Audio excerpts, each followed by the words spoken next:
আর যারা মানুষকে জেলে দিয়েছে, হাজতে দিয়েছে, মেরেছে, গুম করেছে, তারা ৪৫ মিনিটে ছেড়ে দিয়েছে দেশ। ক্ষমতা দেখাবে না।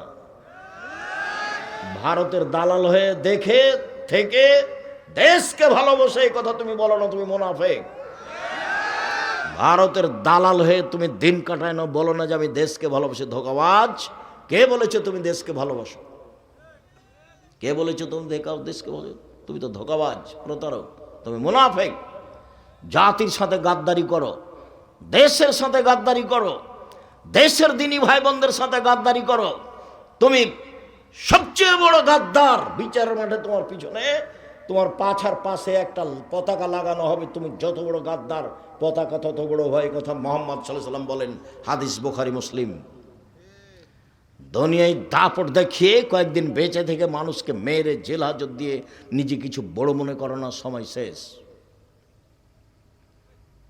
শ্বাস বন্ধ হয়ে গেলে তোমাকে দেখে নেওয়া হবে তুমি জাহান্নামে চলে গেছো। বুঝতে পারোনি জাহান্নাম কাকে বলে, বুঝতে পারোনি তুমি কবর কাকে বলে, বুঝতে পারোনি তুমি কিয়ামত কাকে বলে।